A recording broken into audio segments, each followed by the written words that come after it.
this is what you people do while I'm out on the golf course on Sunday. I could get used to this. This is pretty nice. I'm the president of the board of directors of Be a Part of the Conversation. And it's a gift to be connected to this organization. And my kids benefit from this organization. My family benefits from this organization. I live just a couple miles away, and my school district has a contract with us to help parents learn how to help their kids, how to find out when their kids need help, and how to get the resources that they need to actually save lives. This is also part of what I love about Be a Part of the Conversation. All of the people in this room that understand how important our work is. We're not sitting next to somebody in a hospital bed, but we are making a tremendous difference. And we'll make more of a difference because you're all here this morning and because you support us every day. And so I welcome you on behalf of the board of directors and on behalf of our executive team. Thank you very much.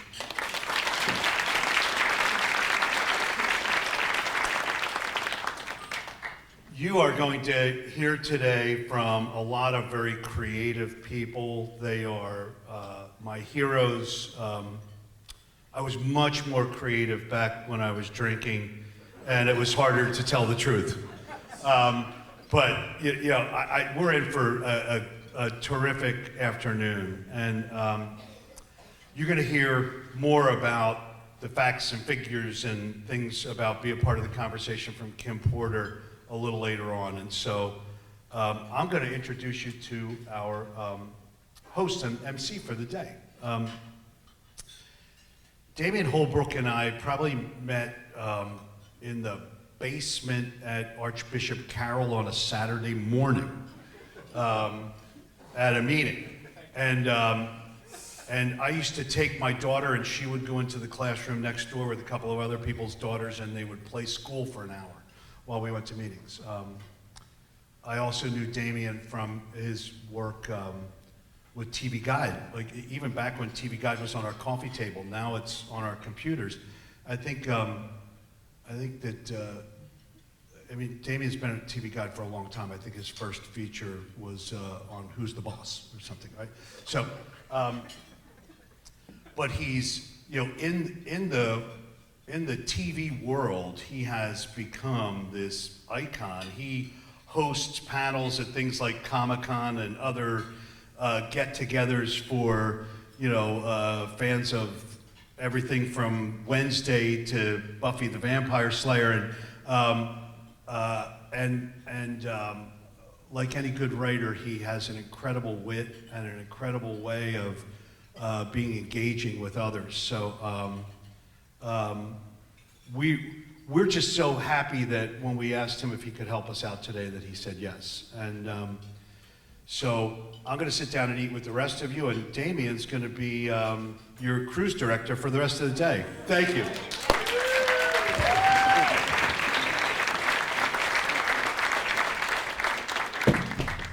Hello, that's a lot. That was a lot. Yes, I am Damian Holbrook. I'm so not used to saying that to a large group of people without following it up with, you know, some kind of other explanation. But by the way, my first feature for TV Guide was not Who's the Boss, it was for Baywatch.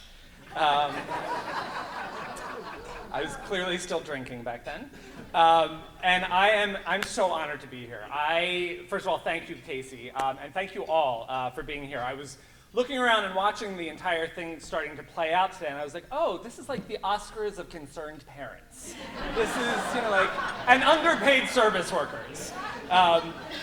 And it's just such a cool idea in this organization, and to be asked to speak here, I'm really just so honored.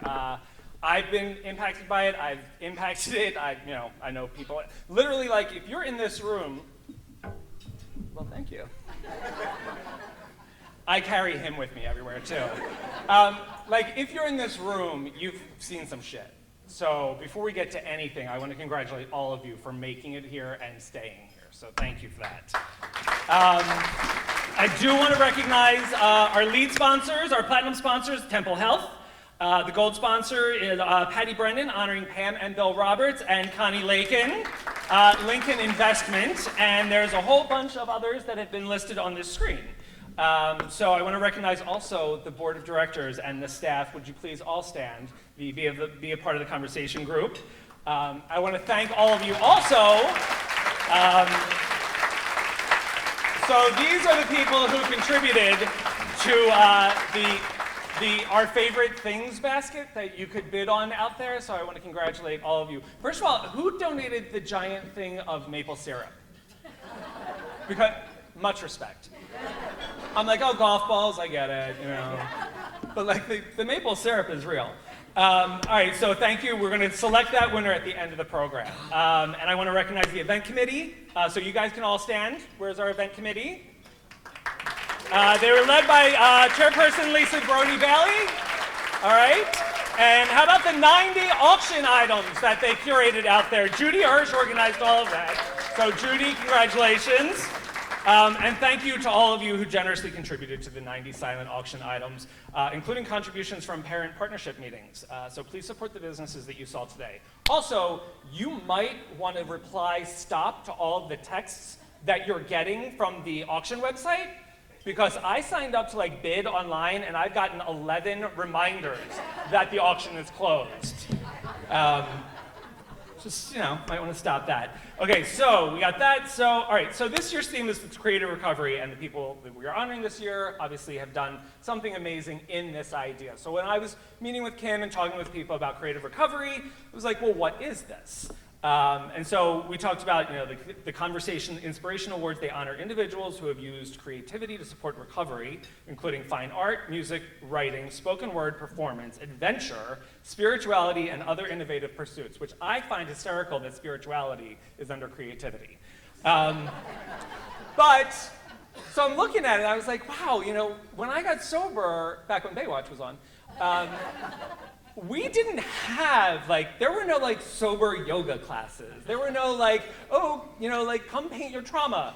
We literally, like, we had to be creative back then. Like, it was like, okay, we're either going to go bowling, or we're gonna go drink our body weight in coffee at Borders bookstore. Like, those were the options we had. Half of us couldn't go back home, and others, like, you know, didn't have cars.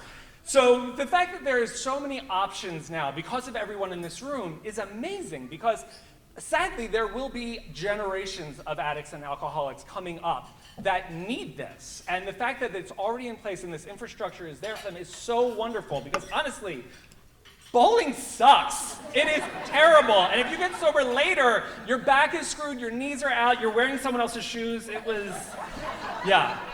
So they're talking about creative recovery. This means just using one's innate creativity to enhance the healing process and find joy in recovery. So I can so get behind that. So please visit conversation.zone/brunch to learn much more about all of the individuals we'll be talking about today.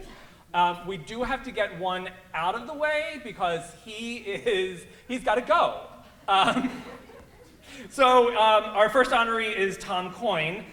He has to be somewhere today because I think his daughter is in a school play or something.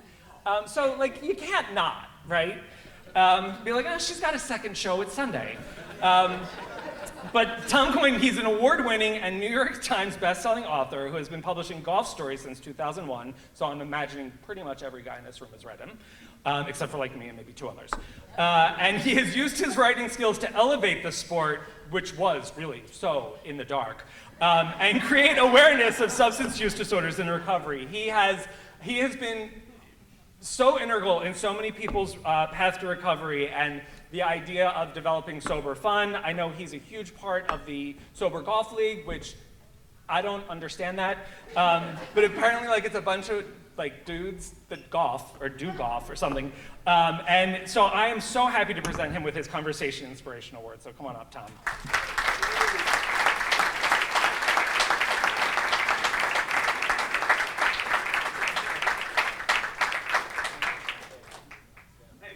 You're welcome.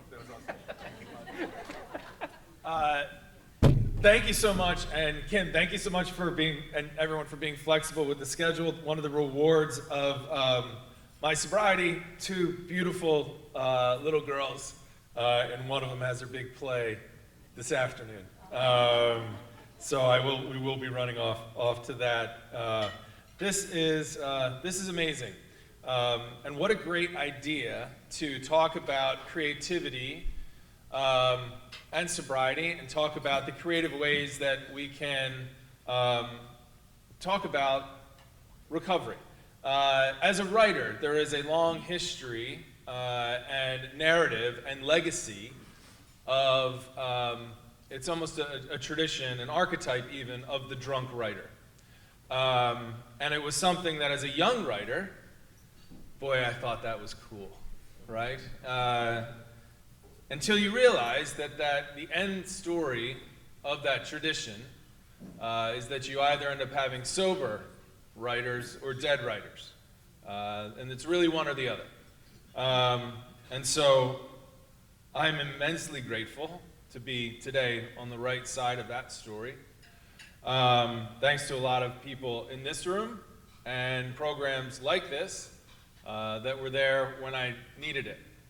And I also appreciate the chance, what we're talking about today, to help break some of that mythos around the idea that one has to be the link between creativity and whatever abuse of whatever substance of your choice. I thought, there's that idea that to be creative and to create something truly extraordinary, one has to be in an altered or a different state of mind. And this room and all the others, I'm honored to be here with so many talented, creative people who are proving that is not the case, who are proving otherwise, who are proving that the best work comes from a clear mind, an open mind, a mind and a heart that are engaged with the world around them in an authentic way, rather than getting screwed up and faking it.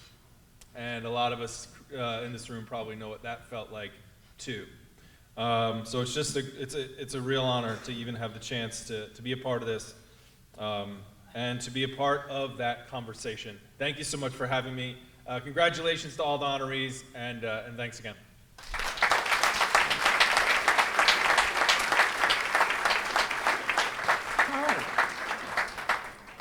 Okay, so now we're going to actually bring up Kim Porter, the Executive Director of Be a Part of the Conversation, to give you some updates.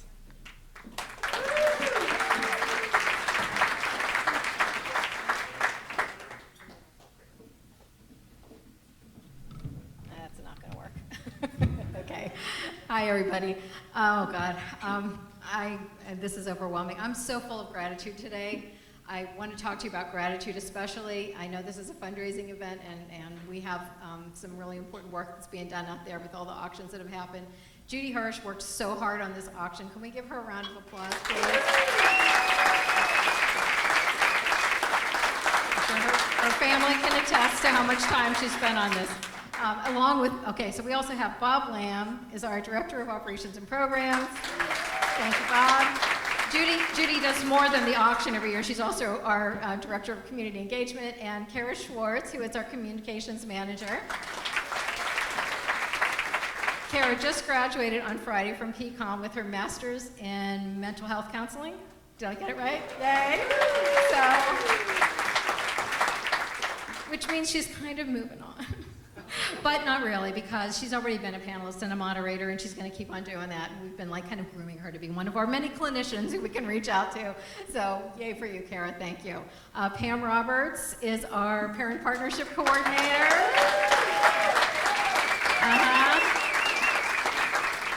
The fans are here. The Roberts fans are definitely here. And so Mike Blanche has an actual day job, but he's also our clinical advisor. So thank you to Mike Blanche.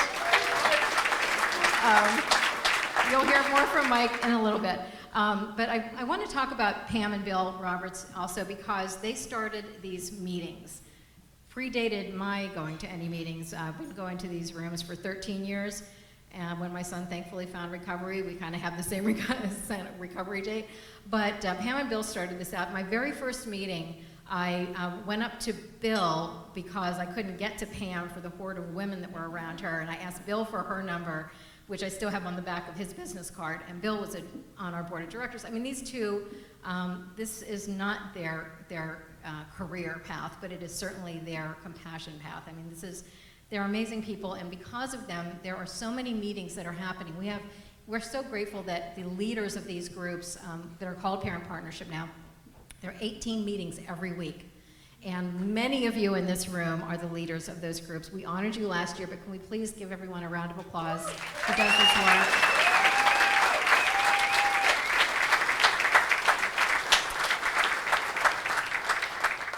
Also have, there are about 30-ish of those folks that are doing that. We also have 18 in family recovery course instructors now. We started this family recovery course a little over a year ago.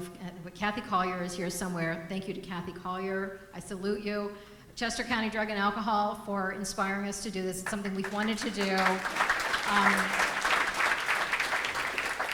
She said, we've got some funding that we want to send your way, and thanks to Helen McNutt and where did Helen go? Right there. Thank you to Helen and the Cotters Foundation for helping us to develop the course, but we've now completed the course 17 times in the past year, and we have 18 instructors who've been trained, who are really committed to this, and we have I'm just going to throw a couple of numbers out. We have like a 93% retention rate for a course that people don't have to pay for. So they're staying with it. And 97% are saying we would recommend this to a friend. 97% are saying this was very successful and I plan to stay connected to parent partnership meetings. So it's all about fostering these connections and helping families to heal. I'm guessing that a lot of you are here because you know someone, or you love someone, or perhaps you are someone who has been impacted by a substance use disorder. And wouldn't it be amazing if we could learn about addiction without having to learn it the hard way? You know, it's not pretty how a lot of us get the wake-up call that this is happening. So that's really what we're about. We're just trying to help people to understand this before they're in the soup, so to speak, before things kind of, the wheels come off the bus, as they say. So how do we do that? We have to get creative, and that's why we're celebrating this. And I can't wait for you to meet our honorees today. This is what it's all about. So when we hear from parent partnership leaders that we've got to talk about siblings, boy, do we need to talk about siblings and how they're impacted, we'll create a program for that. We need to talk about recovery housing, we'll create a program for that. Our family recovery course instructors will say trauma is confusing people, or co-occurring disorders are very confusing. Okay, we'll create a community event for that. Last year, since last summer, we had 62 community and events and workshops. 62 just since last July, August. And in those programs, we had 74 unique presenters. So like Mike Blanch only gets counted once in that number. And he's presented many times, but 74 different presenters. That's clinicians, it's experts, it's authors, it's also people in recovery. Damien has been a panelist. Sorry you missed it, weren't you? We also have family members like Chris King, who has been a panel just last week, spoke and shared her family story. This is what we need to do to reduce the stigma, to help raise awareness, to break those barriers to seeking and finding that help that's so needed. So I can't wait for you to meet our honorees. But I'm going to pivot now and introduce, I just mentioned Helen McNutt, so can you queue up, yes? Sure, absolutely. Oh, sure. Okay, yeah, no worries, no, thanks. So I met Tom and Helen McNutt at a support group meeting. I know that it's safe to say that in this room, that they just blew me away. I mean, you're gonna learn a little bit more about Tom being a person in recovery and somebody that is so respected. And Helen has been so involved for so many years, and we've learned so much from you, and I hope we've been able to give back to you. But you're going to hear from Tom and Helen's son, Christopher, who's going to perform, but first he's going to say a few words. But as you're, oh, here we go, awesome. So we have a little visual remembrance of Tom. But you want to come on up now, Christopher? You good? Oh, okay, so Christopher's daughter, Tom and Helen's granddaughter, is going to say a few words first. Ava. Hi. What an honor to be here today. And I know if my husband were here, he'd just be dancing all around this room, meeting everyone and speaking to everyone and talking to them not only about his own recovery of 40 years, but about his son's recovery. So it's been a wonderful, wonderful adventure for us. And it was funny because my husband was very much involved in AA and a member of AA for 40 years, but did not understand what it was to have a child who was addicted. So I had to bring him to be a part of the conversation for him to learn. So he did his learning and be a part of the conversation. I have a problem with my voice. It's called dysphonia. So I asked my granddaughter to say a few words about her grandfather. Hi, I'm Ava. I went and saw my grandparents every weekend for like ever, and I was really lucky because I got to spend the most time, I think, with him. And I think he came to every single dance recital, every single dance competition. We would dance around the kitchen every morning. And I think if he never got sober, I don't think that would have happened. So I'm just really grateful for that and everything he got to teach me. The grandchildren called my husband Apples. And as they grew older, the older ones just started calling him Apps. And the reason they called him Apples is because we have 4 sons. My number 3 son had a little girl the day he graduated from high school. And of course, he and the girlfriend got engaged, but that didn't work out somehow. And he went on to do wonderful things in his own life, which was good. But he had his daughter every single weekend. As Ava said, she came every single weekend. And usually, when Katie came to our home, her father bringing her, my husband would turn. We'd usually be at the kitchen table, and he would always say, "Here comes the apple of my eye." So as she developed and learned how to speak, as soon as the door would open, she would say apple. So it became Apples, and all the grandchildren, the 9 of them, call him Apples. Nothing of this would have happened had it not been for recovery. Recovery is such a beautiful thing. Chris? Okay.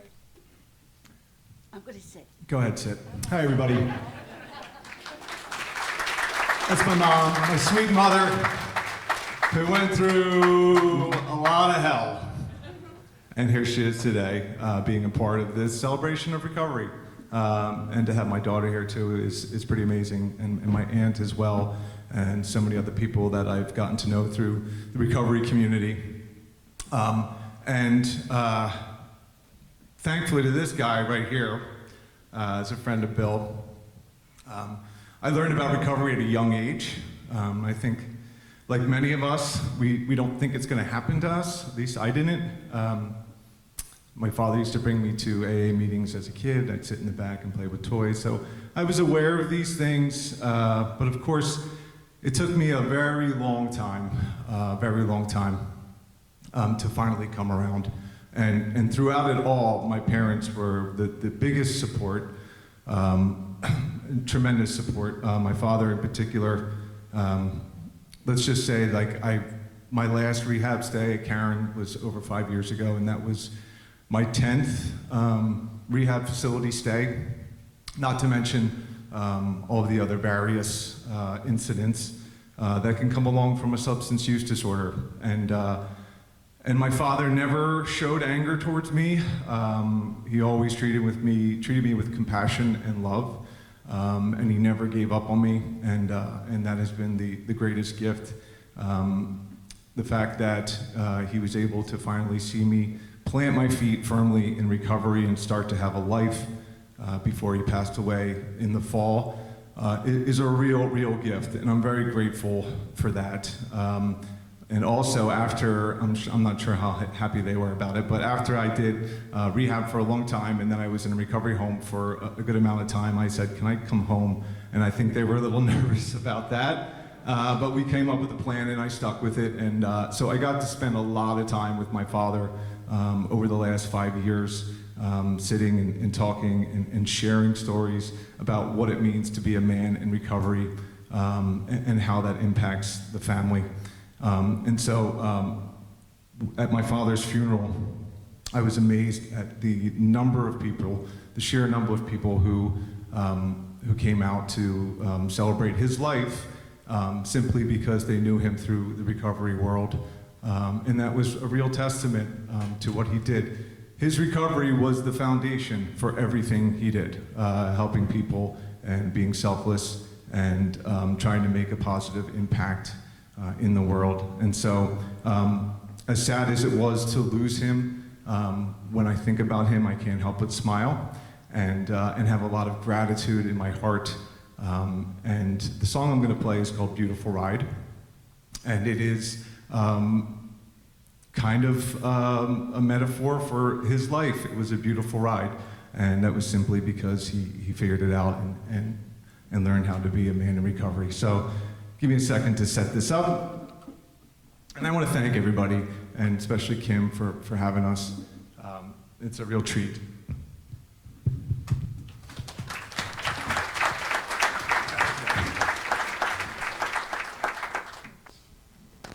This is my brother's guitar. It's the first time I'm playing it, so hopefully I can figure it out.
Perspective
Was he really in Cats?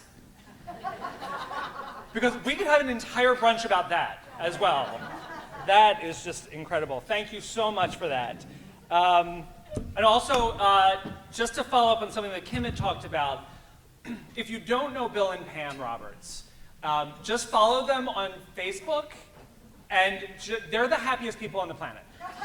They're literally the happiest people I've ever seen. I don't know if it's real, I don't know what's happening over there, but they're so freaking nice and happy that like it's like a serotonin jolt just looking at their feed. And if you post anything, they're like the first ones to post like some uplifting, like cheer you on thing. It is the greatest thing ever. So I need to put, like, if you need that lift, just follow Bill and Roberts on social. All right, so we have a couple honorees today that could not make it. They're apparently also at Tom Coyne's daughter's show.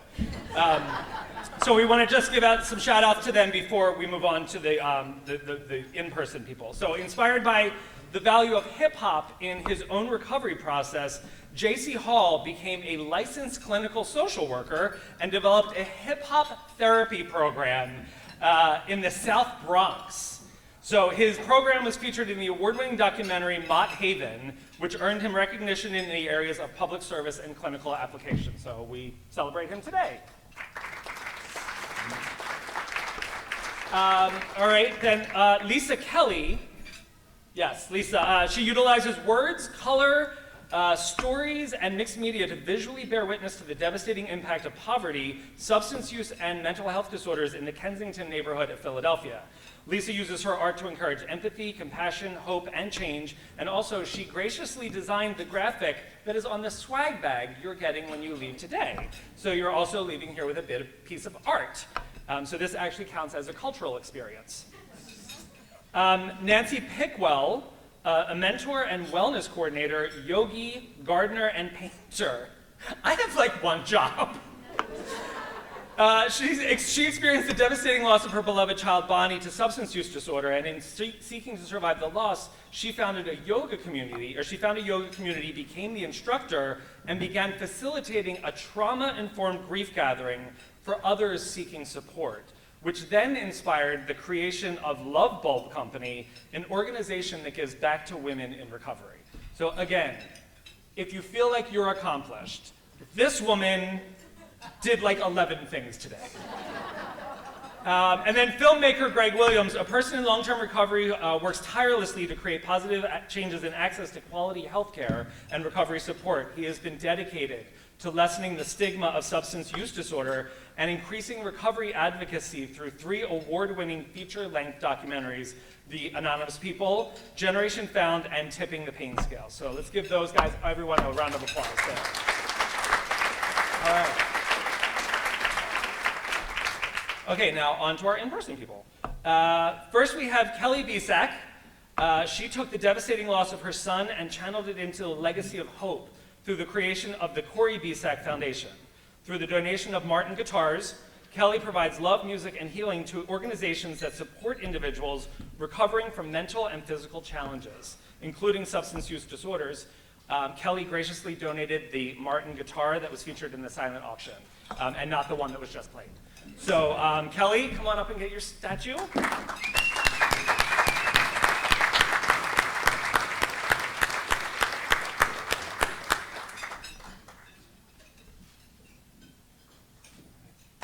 All right.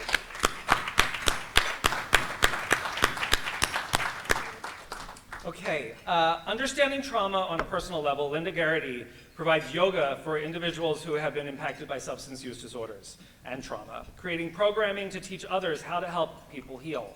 Linda also courageously participated in the documentary Our American Family, which outlined her family's experience with substance use disorder and recovery. So congratulations, Linda.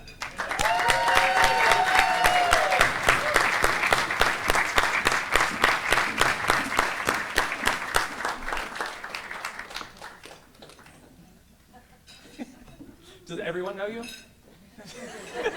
Mike is like, he's like when they put Jack Nicholson at the front row at the Oscars. Everyone has worked with him. Okay, so as individuals in long-term recovery with a passion for outdoor adventures, Laura Waits and Per Hagen are the backbone of the Sync recovery community. This sounds so cool because I recently got into going outside. COVID took a lot from us. SYNC is an organization focused on action-based peer support, transforming the lives of hundreds of recovering people through outdoor adventures, retreats, and gatherings centered around the healing power of nature. So let's bring them up.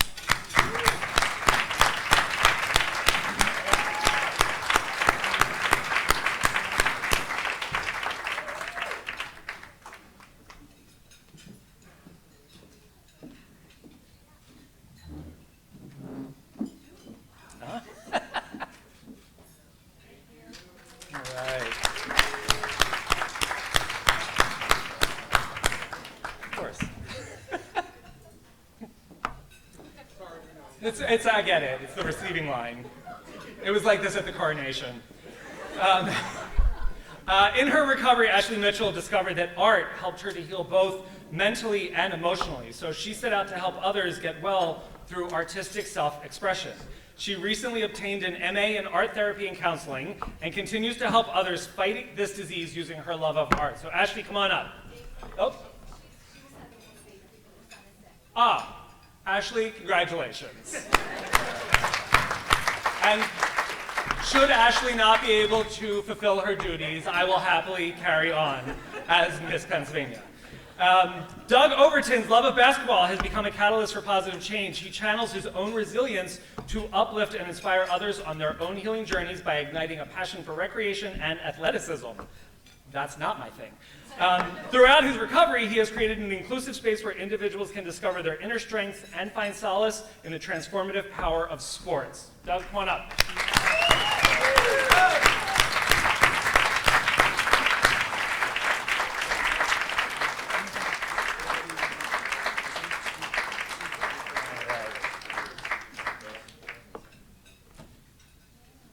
All right, Andy Pace, a well-respected musician and co-founder of Little Creek Lodge in the Poconos, sought to provide the best possible environment for the residents in his extended care program for substance use disorder. So he built a sound studio that helped his residents to use music as a tool for recovery, growth, and spiritual development. And he believes that creating music drug-free can be a new experience as well as an important part of spiritual development. So Andy, come on up.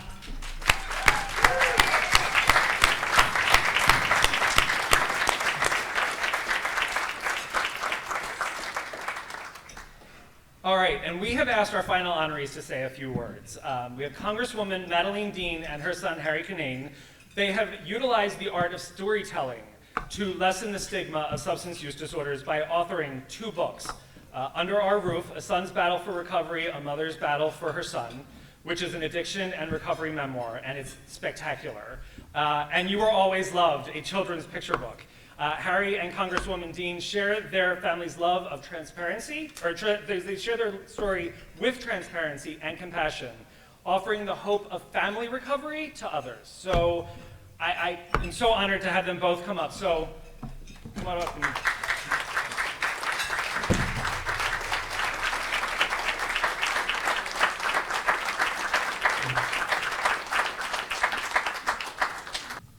Well, I'm filled with gratitude also. And I really wasn't interested in receiving an award. I don't feel like I deserve any kind of award, but when you told me that it's like being at the Oscars, I'm into it now. So thank you, Kim. Everyone here is on Ozempic, too. Oh my God, thank God you're doing this today, because I'd be crying a whole lot. I'm Madeleine Dean, mom to Harry Kinane, and so we both want to thank, being a part of the conversation, we want to thank you, Kim, for everything you are doing for so many people for so many years. You might not know this because I didn't really tell it totally in the book, because some things you have to protect. Kim was the very first person I went to when I knew Harry was in trouble and I didn't know what the problem was. I literally asked to have coffee with you. We were neighbors. And I asked to have coffee with her just to say, here's what's going on with Harry. Here's what's going on in our house. Does it make any sense to you? I know you've been through some of this. That coffee lasted, I think, 2.5 hours. And you didn't even drink coffee. That's right. I drank the coffee. But I say that to say there's a web of connectedness in this room. that I am so grateful for, and you're at the center of it. It's really amazing. How about a round of applause?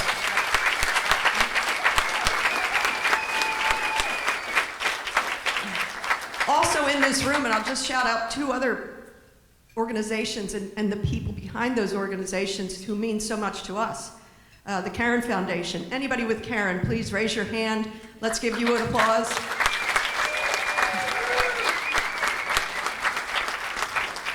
And Andy and Barbara from Little Creek. Both of these organizations gave Harry life-saving skills, gave our family back Harry. So we're very happy to be here. We're honored to have been recognized for the creative piece, for telling our story. And I remember when we were asked to write this book, we both said yes right away, and we said we're going to write separately. So you'll see the presentation of the book. It is separate presentations. It's chapter by Mad, and then Harry, or Harry, then Mad. We did that because we didn't want to taint our experience, the memories of our experience, with his memory of what he was going through. So we wrote separately, and he would call me on weekends and say, Mom, I'm on chapter 3, where are you? I said, I'm on 2, I'll get there. But I tell you that to say that somewhere along the way when I got to read his chapters, I learned so much more. I thought I knew what we had been through. I had almost no idea when I think about it because I only saw it from my lens. So the other thank you that I want to give thanks to is to Harry for the gift of this experience of writing the book, of learning so much. Somewhere in the book he writes that he wouldn't change a thing. When I read that, my heart almost broke, but then it burst. I thought, oh my God, there's so much I would have changed if I could go back. But really, in the end, he's taught me, Harry has taught me to be grateful for all of this, for our connectedness, for all of us, for people in recovery and the people who love them. So I want to thank my agent and anybody else.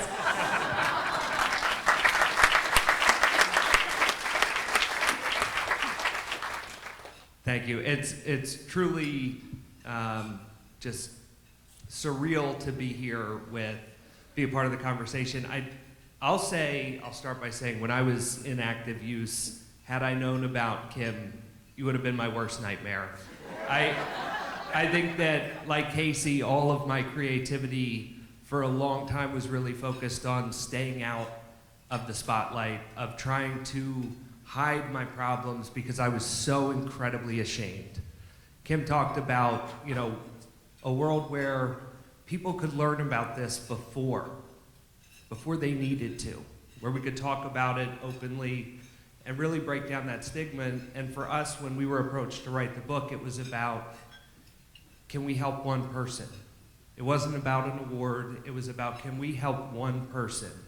Because I remember 10 years ago, when I was in my darkest moments, I couldn't identify anyone that I knew that was in recovery.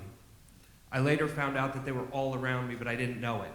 Maybe I wasn't looking, but I just thought if we could share our story, if others in this room could share their stories in the way that they are, the more people, the more stories that we can get out there.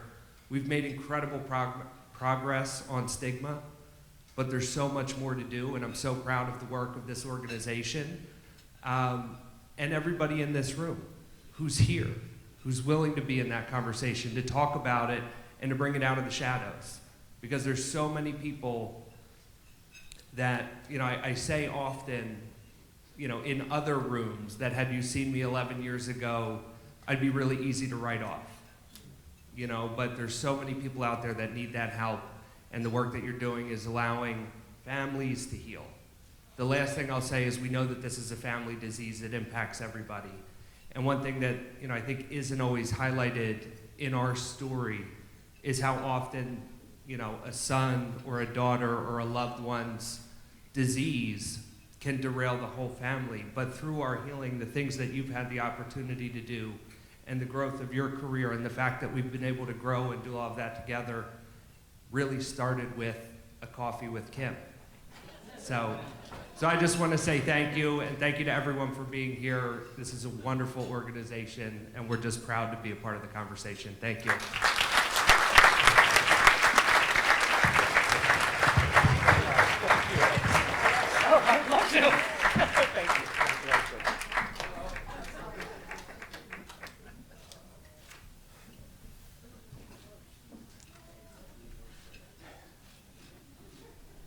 then I also want to thank Andy and Kim and Karen for helping save Harry, because whenever you can bring a hot guy into recovery, that's service work, okay? That's like the Trinity service, yeah. It's like, all right, and finally we have Joseph Green, a person in long-term recovery. He is a spoken word artist, educator, and motivational speaker who, by sharing lived experiences, creates intergenerational dialogue, empowering youth and adults through self-acceptance, love, and language.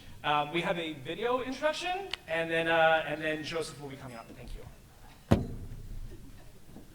Smear makeup onto disgust if you must. Trust the truth is seldom pretty, but she is always beautiful.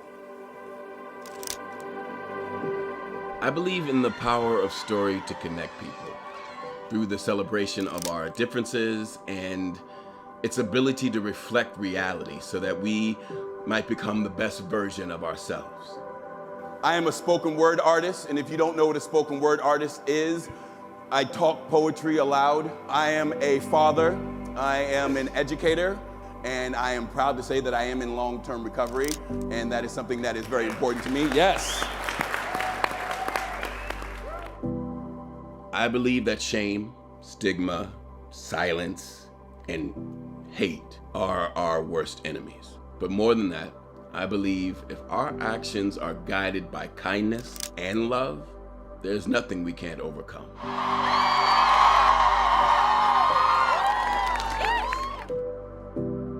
believe in redemption and recovery. We all have something we are recovering from. And no matter how severe the fall, we all possess the ability to rise again. Let us use this light and this life and these words as a beacon of hope for anybody who has ever considered themselves a lost cause. We fight for the broken and the breakers, the damaged and the damagers, the fear and the fearful, so they know that we are not alone, that we are all here hurting and healing together. We fight. I believe our only goal shouldn't be to merely stop youth from doing something, but rather to guide them towards a life lived with joy, activism, and an unshakable sense of purpose. I believe that nobody is voiceless, but rather we live in a world where certain groups of people are ignored or taught their voices don't matter. Once we make room for those voices and those stories, whatever spaces we occupy immediately become more caring and compassionate. Your story is important. Your story matters. My name is Joseph Green.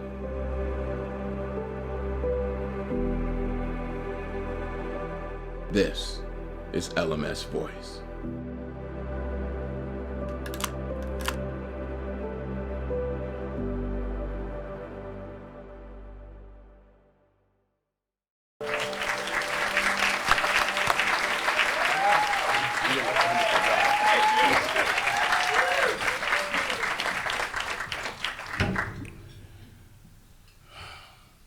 I was in Daytona yesterday, and I was doing a workshop, and I found out that a friend of mine passed away. And I remember having to, yep, that's me, buddy. That's probably gonna happen at some point. Hi, buddy. I remember thinking to myself how important this work is. And I was asking the people who were at the training that I was giving why they were there. And many of them was like, we want skills, we want to learn how to speak better, so on and so forth, tell our story. And one person said, I'm here to save lives. And all the things that I collect on the way to doing that, no matter what it takes, is worth it. And so I just want to, I'm going to do a poem in a moment, but I want to say thank you. I don't know many of you, and I don't know what your motivations are for being in this space, but you being here, your presence, saves lives. The money that will be raised, the networking that will happen, the empathy and compassion that's being shared from the presenters, that all goes to make the world a better place. And so for those lives that you are here saving, as someone whose lives were saved by organizations like the ones that are being represented here, I just wanted to say thank you.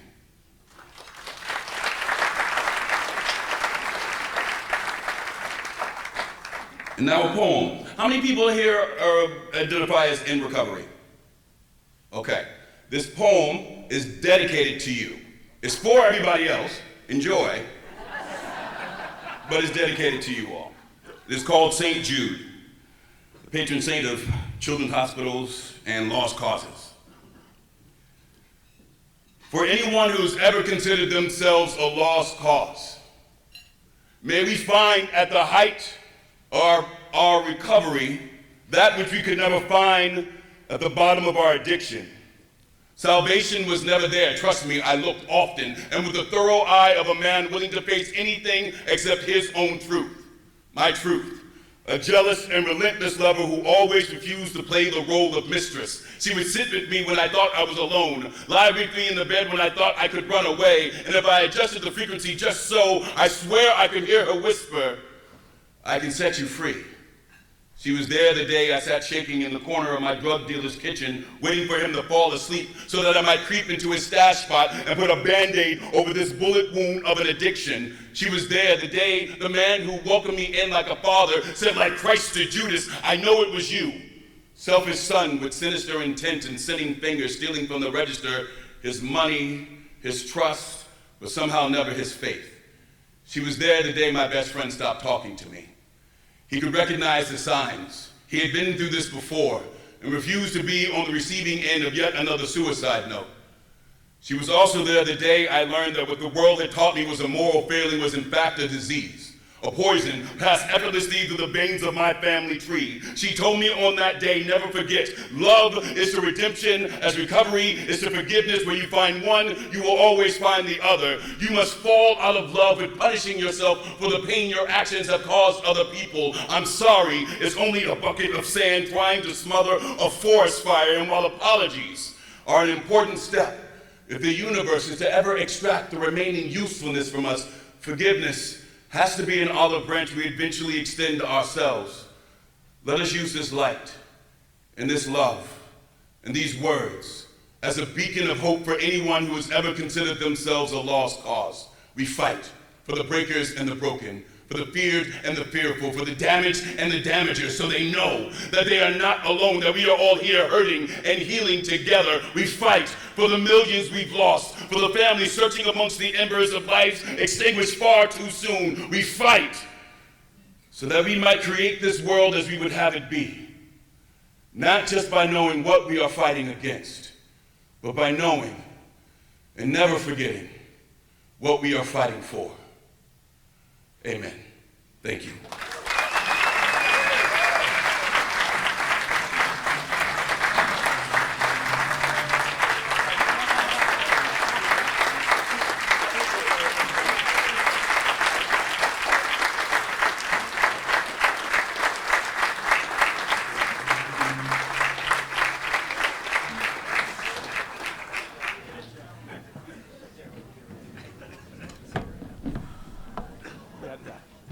Okay. I have no way to follow that up with anything. All right. So my job so far has been kind of just like keep this going and lift you up. And now I bring out someone to clean you out. This is going to be. So I was told that I had to introduce Mike Blanch. Now, clearly, I'm looking around the room like, based on everyone here, you either work with him or you have paid him. You may have texted him in the middle of the night during a crisis. You may have texted him during a movie that I was at with him, because there was an entire period where he could not check his phone. And it was always apparent.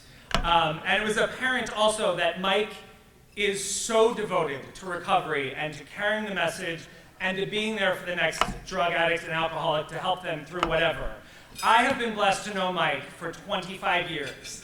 And my wish for every person, not just people in recovery, but every person to have a Mike Blanch in their life. He is 24/7 there for you. He is one of the most giving, one of the most patient, people. He sponsored me for 10 years. And he's an incredible father, he's an incredible friend, he's an incredible advocate, he is an ally, and he's an angel. And it is my honor to introduce him. Everyone, Mike Brunch.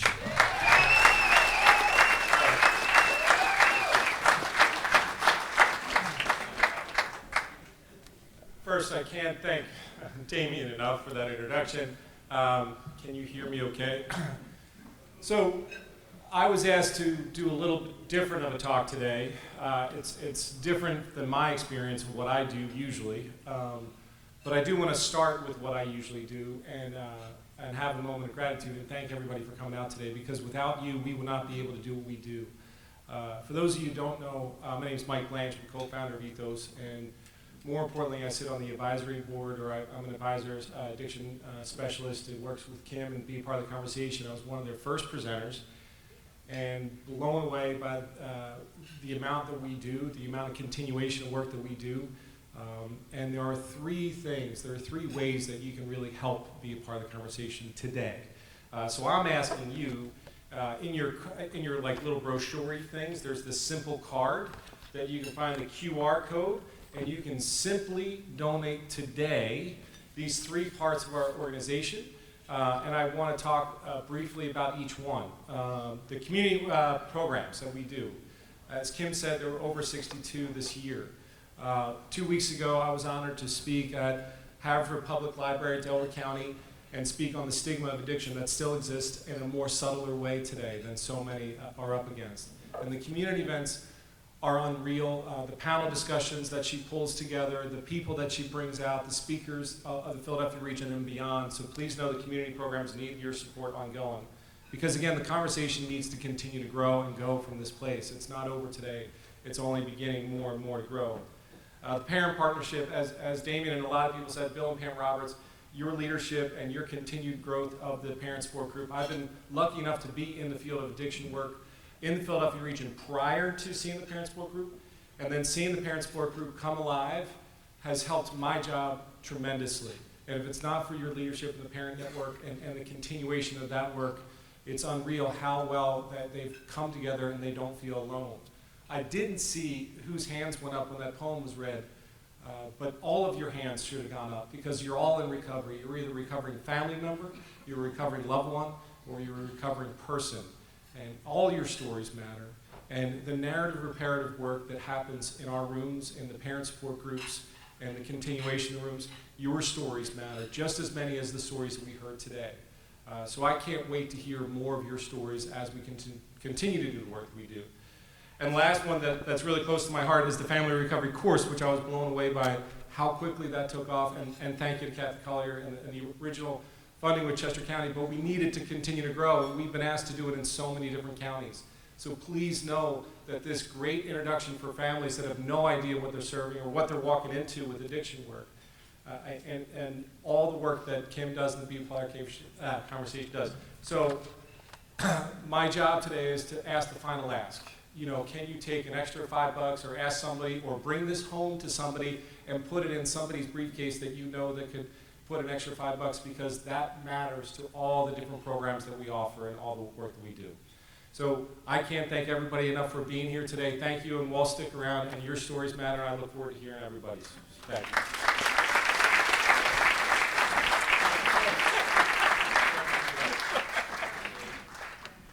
All right. Okay, so honestly, I have to say, like, this is something that was, again, not option. It was not an option. There were no family programs. There were no, you know, when I got sober, my mom was like, what should I do? And I was like, watch Oprah. Like, I don't know. Like, and now she would have had all these options, and she would have loved it, because she loves the brunch. And I want to thank everyone again. This kind of to reiterate what Mike just said and what Joseph said was like, what you're doing today, which, you know, this is lovely, but somebody's going to get to live today because of this.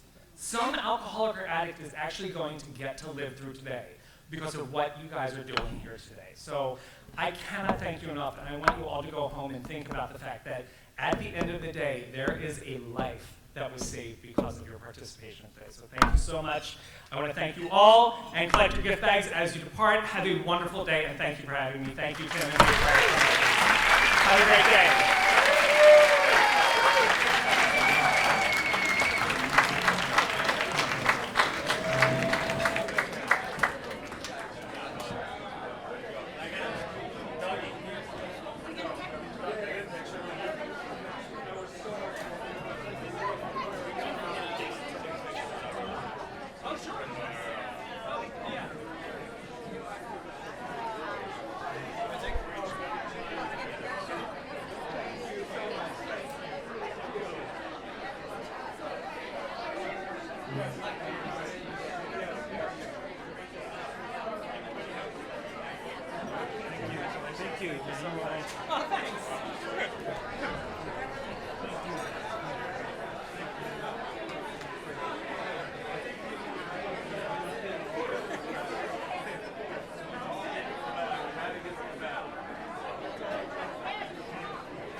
You're the only reason why you're the reason why we can.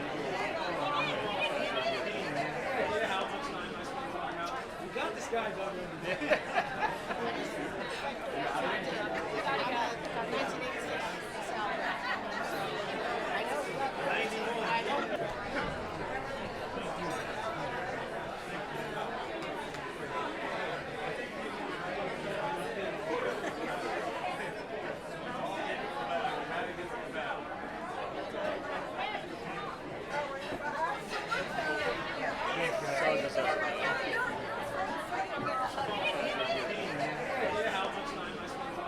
You got this guy, Doug.